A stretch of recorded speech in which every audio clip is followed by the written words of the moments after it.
그 다음 네 번째 이유는 저소득층에 대한 국가의 복지가 우리가 훨씬 낫다는 겁니다. 저소득층에 대해서 우리가 도와주는 것이 미국보다 우리가 낫다. 그런데 무슨 불편이냐 이렇게 이야기하니까 갑자기 조용해져 버렸어요. 갑자기 조용해졌습니다. 이렇게 설명을 해야 해요. 그리고 또 한 사람 옆에서 덧붙였어요. 그거 말고도 한국이 세계 최고가 몇 개 더 있다. 첫째, 택배가 최고다. 택배. 진짜 이게 한국에서는 이렇게 택배가 다른 나라가 없죠. 그러니까 또 옆에 한 사람이 내가 길도 가지 않은데 119가 세계에서 최고다.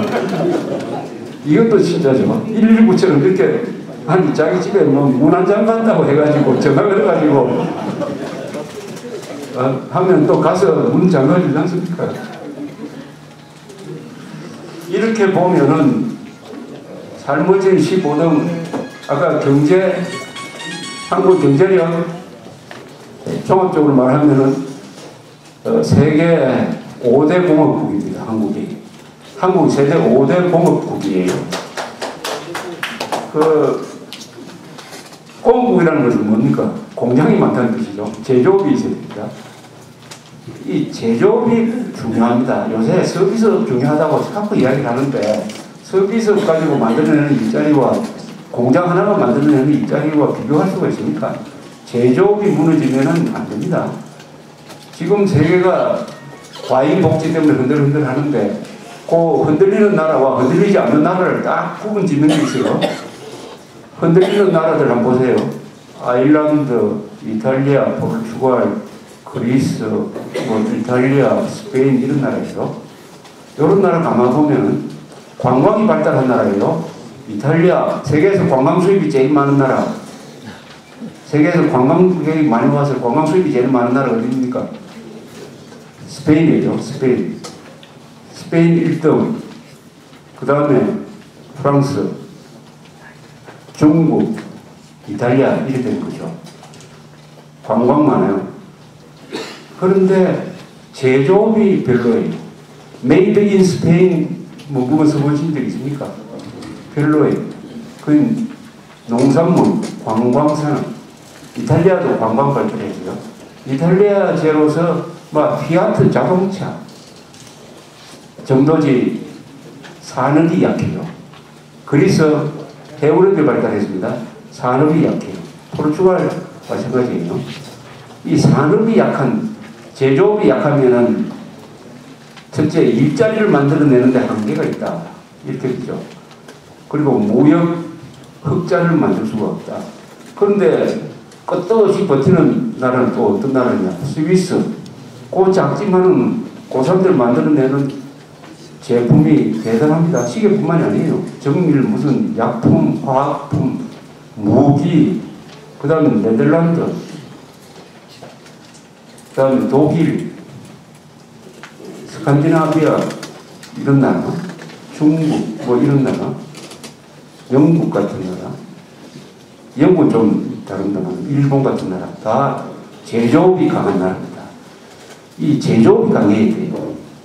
우리나라는 중화학 1970년대 박 대통령이 유신을 선포를 해가지고 만들어낸 중화공업이라는 거대한 산업 기반이 있어요. 그래서 우리나라는 지금 1인당 국민소득 4만 달러 넘은 데가 몇 군데 됩니다. 4만 달러. 구미, 울산, 거제도, 아마 창원, 포항이 따라올 거예요. 1인당 4만 달러 넘습니다. 제조업이 강한 나라. 랭킹 1위는 미국, 2등은 독일, 3등은 중국, 4등은 일본, 그 다음이 한국 아니면 프랑스일 거예요. 저는 한국이라고 보는 게 맞다고 해요. 프랑스는 어디가 세느냐? 항공산업이 셉니다. 무기를 많이 만듭니다. 프랑스는. 그리고 원자력 발전이 대단합니다. 우리는 원자력 발전이 21개죠. 전체 발전량의 35%, 프랑스는 70%예요. 그래서 프랑스 아니면 한국, 하여튼 5대 내지 6대 공업국입니다. 한국이 6대 공업국이에요. 50년 전에 우리 제일 큰 공장 뭐가 있었습니까? 비료 공장이 있었죠. 그때 우리 국민학교 다닐 때 한국의 대표적 공장 몇 개 적어 놓은 게 기억나는 게 충주 비료 공장, 그 다음에 저 인천인가 어디 있었던 무슨 판유리 공장, 요 정도였습니다. 이 정도. 여기 부산에 조방, 조선방지, 이런 거대한 나라를 50년 만에 해치웠다. 이런 해치웠다는 말이 이게 잘 이 건설하는 데는 안 맞는 말인데 어쨌든 해치우는 식으로 만들어냈어요. 보십니까? 이런 나라니까 외국에서 알아준다죠. 외국에서 보면은 대한민국이라는 나라는 걱정이 없는 나라입니다. 자, 외국 사람들 눈에 비친 한국은 걱정이 없는 나라예요. 자, 경제 위기 하지만은 지난주에 스페인에서 선거를 해가지고 집권당이 바뀌어버렸습니다. 중도 우파 정권이 들어섰어요. 이렇게 해가지고 올해 들어서 복지를 많이 해가지고 흔들리는 나라가 전부 다 정권 교체가 다 되어버렸습니다. 정권 교체.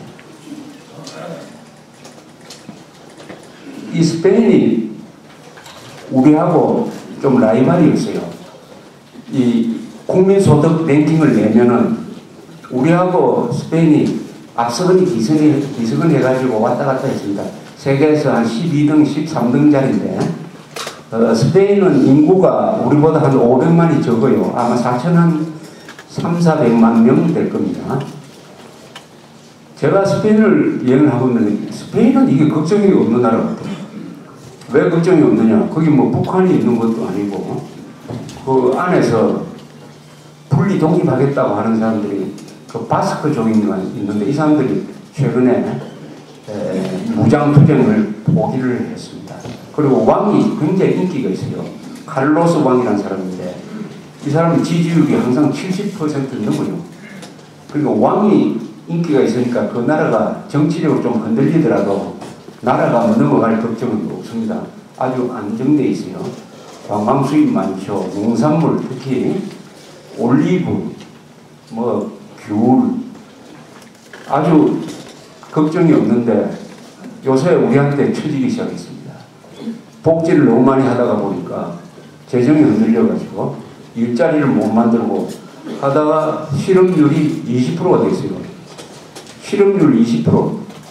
한국에서 실업률 20% 되면 정권이 무너지는 게 아니라 아마 나라가 체제가 무너질지 모릅니다. 특히 청년 실업률은 40%입니다. 40%. 우리나라는 얼마냐? 최근 한 달 사이에 욕 제일 많이 먹은 사람이 박재환 장관이라는 사람. 기획재정부 장관 이 부산 사람이죠. 박재환이라는 사람이 무슨 말을 한 번 했는데 그 말 때문에 욕을 엄청 먹었어요. 무슨 말이냐? 고용 대박이다 라고 말했습니다. 고용 대박이다. 무슨 뜻이냐? 지난 10월에 계산을 해보니까 그 전해 10월보다 1년 사이에 이명박 정부가 일자리를 50만 개를 더 만들었답니다. 50만 일자리를 만들었다. 그럼 대단한 거죠. 일자리가 지금 줄어드는 판에 우리는 50만 개 일자리를 만들어가지고 드디어 실업률이 3% 밑으로 내려가가지고 2.9%다. 그래서 고용 대박이다라고 농담 반 진담 반 했더니 모든 언론에서 비판하기 시작을 했습니다. 고용 대박이 뭐냐? 지금 젊은 사람들은 일자리를 못 구해가지고 죽을 지경인데 대박이란 말을 어떻게 쓸 수 있느냐? 이렇게 이야기를 하는데 그 비난하는 근거가 이거예요.